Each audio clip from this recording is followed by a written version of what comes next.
Most people think manufacturing's biggest competition is still lower labor cost, but something much bigger may already be happening. A divide is forming inside manufacturing itself. On one side, factories still competing on labor scale and efficiency, but on the other side, factories turning into software powered production systems.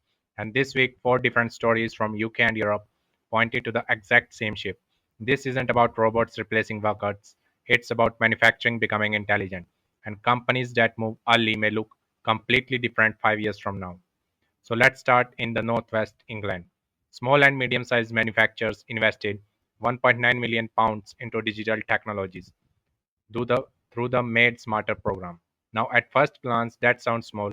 People hear this and ask, £1.9 million pounds? That's not transformative. But that's the wrong question. The important question is, why are small manufacturers investing now?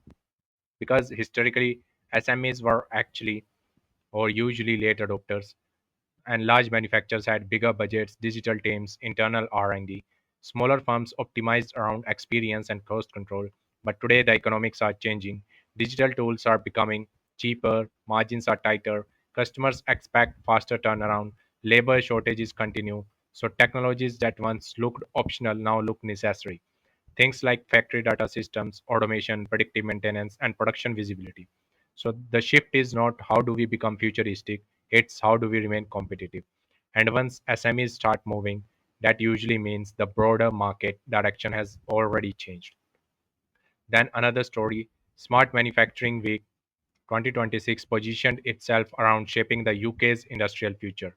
Now, events themselves do not change industries, but they reveal where attention is moving. And what's interesting is the language. 5 years ago, industrial conversations focused on productivity, efficiency, lean manufacturing. Today, the focus increasingly sounds like AI, connected factories, smart operations, industrial data. So people naturally ask, is this just another buzzword cycle? Maybe partially, but capital and policy usually expose whether something is real, and when the governments, manufacturers, and technology providers begin aligning, that tends to signal structural change. So this isn't factories buying gadgets, it's factories is designing how decisions get made. Machines generate data, systems interpret data, people act faster. So that loop becomes the advantage. Now here's the where the story becomes bigger. German robotics company Neura Robotics announced a massive funding round, and the investors behind it include some of the biggest names in technology. When investors deploy that amount of capital into industrial robotics, they aren't just betting on replacing humans tomorrow. They are betting that factories will become far more automated over time. And this raises the question viewers usually ask, are robotic robots taking manufacturing jobs? Short answer is not exactly. Manufacturing historically loses jobs in repetitive tasks but gains demand in maintenance, system integration, robot supervision, process engineering, industrial software. So the role changes, the factory doesn't disappear. So think about it in this way. Old factories extracted value from the labor, new factories increasingly extract value from the decisions.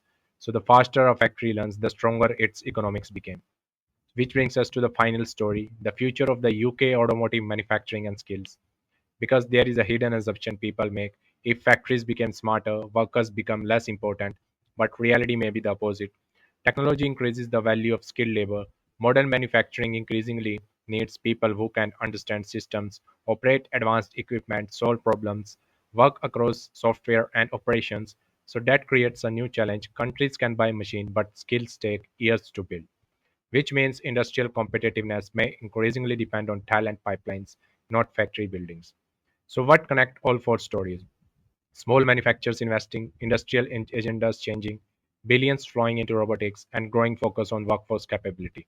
Together, they suggest something larger. Manufacturing's next divide may not be east versus west or big versus small. It may become intelligent manufacturers versus everyone else.